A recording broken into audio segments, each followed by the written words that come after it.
गाड़ी के एसी में जो प्रॉब्लम आता है, एक ही प्रॉब्लम आता है कि कूलिंग नहीं कर रहा था। पर आज मुझे पता चला कि एसी में ऐसे भी प्रॉब्लम आते हैं जो बहुत ज़्यादा भी कूल कर देता है, और इतना ज़्यादा कूल कर देता है कि बर्फ़ जम जाती है गाड़ी में। ओहो, गरम हवा बाहर नहीं हुई।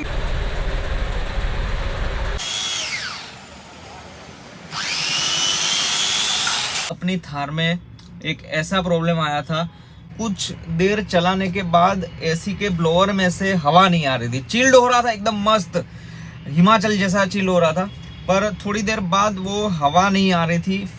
फैन जो है ब्लोअर में से हवा बहुत कम हो रही थी। दूसरी चीज़ कि थोड़ा चलाने के बाद डैशबोर्ड में से पानी आ रहा था। जो एसी का ड्रेनेज पाइप में से तो जाते हैं, वो डैशबोर्ड के नीचे से आ रहा था, तो अंदर आ रहा था पानी। तीसरी चीज़ ये हो रही थी कि बहुत ही ज़्यादा चिल्ड हो रहा था, बंद करना पड़ता था, खुद एसी बंद करना पड़ता था। तो अभी उसके लिए हमने, जो हमारे शुभम भाई है, मेरे दोस्ती है, उसको मैंने बताया। तो प्रॉब्लम ये हो सकती है कि जो एसी थर्मोस्टेट जो काम करता है, जो एसी को ट्रिप आउट कर देता है, जो कुछ टेम्परेचर होने के बाद एसी बंद होना चाहिए, वो नहीं हो रहा था। अभी वो क्यों नहीं हो रहा था? फिन के अंदर सेंसर रहता है, वो सेंसर देखता है, रेगुलेट करता है कि टेम्परेचर कितना है, उसके हिसाब से एसी का कंप्रेसर बंद कर देता है। वो बंद चालू नहीं हो रहा था, कंप्रेसर कंटिन्यूअसली चालू हो रहा था, और कंटिन्यूअसली चालू होने के कारण वो चिल्ड एकदम धुआं कर रहा था, और इतना चिल्ड हो रहा था कि टेम्परेचर है 0 डिग्री पे पहुंच जाता था। और 0 डिग्री पे अगर टेम्परेचर पहुंच जाता है तो बर्फ जम जाती है, और बर्फ अगर कूलिंग कोयल पे जम जाती है तो फिर कूलिंग कोयल ब्लॉक हो जाती है। अगर कूलिंग कोयल ब्लॉक हो जाती है तो फिर जो उसमें से हवा पास होती है वो हो नहीं पाती, और ब्लोअर में से हवा अपने को मिल नहीं पाती, और लोड कंप्रेसर पे पड़ता है वो तो अलग ही पड़ता है। ये सारी चीज़ें हो रही थी, तो वो सब हमने दिखाई। तो ये सेंसर हमें चेंज करवाया, तो उसका ये वीडियो है। ये जो सेंसर आपको दिख रहा है वो निकालने के लिए पूरा डैशबोर्ड निकालना पड़ा, और डैशबोर्ड के अंदर, कूलिंग कोयल के अंदर एक छोटा सा सेंसर आता है, वो फिन के अंदर फिट हो जाता है। ये सेंसर लगाने के बाद अभी एसी अपना जो है वो परफेक्टली वर्क कर रहा है, मस्त काम कर रहा है। सारा जो है वो गाड़ी के अंदर, गाड़ी बर्फ बनने के कारण हो रहा था।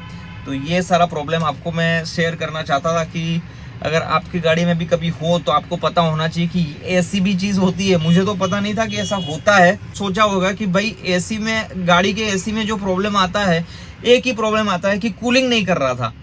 पर आज मुझे पता चला कि एसी में ऐसे भी प्रॉब्लम आते हैं जो बहुत ज़्यादा भी कूल कर देता है, और इतना ज़्यादा कूल कर देता है कि बर्फ़ जम जाती है गाड़ी में। ऐसा प्रॉब्लम आपने कभी सुना है? ऐसा गाड़ी में आया हमारे? तो ये बात थी। तो भाई अभी थार में हमने जो ये सेंट्रल लॉकिंग करवाया था, उसके फायदे से नुकसान भी है। सिर्फ फायदा नहीं है, नुकसान भी है। पावर लोग है ना, हाँ।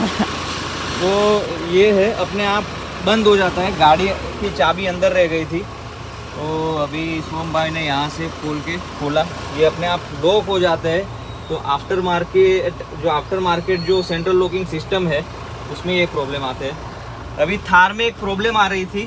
थार में जो है वो एसी अचानक कूल हो जाता था, उसका जो फैन का फ्लो है वो अचानक बंद हो जाता था। आऊँ निकलू ठंडो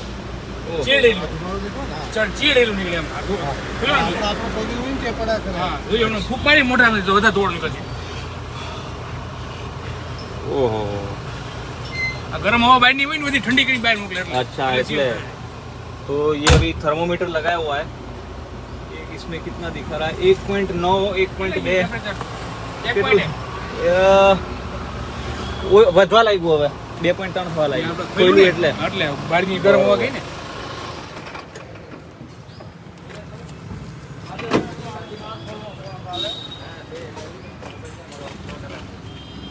और यहाँ पे शुभम भाई आज बाप पानी जामे એ નોર્મલ છે ને? આ નોર્મલ છે, પેલું નોર્મલ છે। हाँ, હવે જતો રહ્યો પાછો, એવું થાય ઓ બંધ છે ને, જતું અહીંયા તો બધું, हाँ અહીંયા જતું એ જતું બધું જતું પાણી તો બહુ સારું। ये पहले प्लास्टिक की पाइप है, वो लागतो नहीं। तो यहाँ पे जो था वो बर्फ जम रहा था, तो उसका कारण फ्लो नहीं आ रहा था।